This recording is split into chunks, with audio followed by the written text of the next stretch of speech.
This is Godavari delta, this is Krishna delta. Between this Godavari Krishna delta, which is called as a Krishna Godavari basin, this coastal area.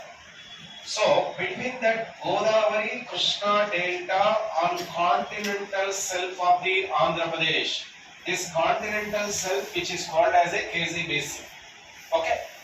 Godavari Krishna డెల్టాల మధ్య ఉన్నటువంటి ఈ కోస్తా ఆంధ్రలో ఉన్న ఈ భాగాన్ని సముద్ర తీరం సర్కార్ కోస్టంలోని ఖండ అంచు భాగం అంటారు.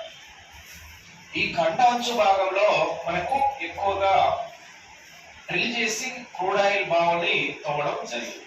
Okay right. కేజీ బేసిన్ లో ఆంధ్రప్రదేశ్ లో ఉన్న వెల్స్ రైట్.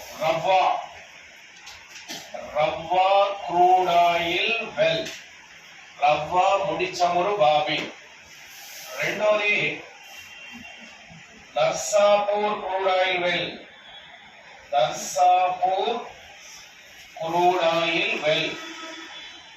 మూడోది లింగాల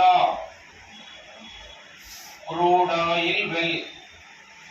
నాలుగోది పాసర్లపూడి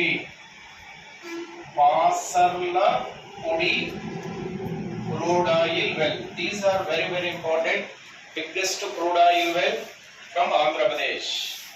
భూభాగం కాదు ఇది, సముద్రం లోపల డ్రిల్ చేస్తారు. రిలయన్స్ వాళ్ళు దీన్ని కాంట్రాక్ట్ తీసుకొని ప్రొడక్షన్ చేస్తున్నారు.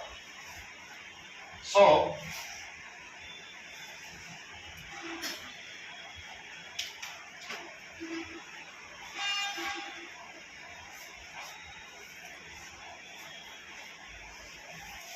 Next Tamil Nadu. This is Tamil Nadu. తమిళనాడులో this is a Kaveri delta. Idea ఉందా? కథలు చెప్పేటప్పుడు చెప్పాను. కావేరీ డెల్టా. కావేరీ డెల్టాకు సముద్రం లోపల ఇక్కడ కాంటినెంటల్ సెల్ఫ్ ఖండాంశం బాగా ఉంది. On this continental shelf, one of the biggest crude oil well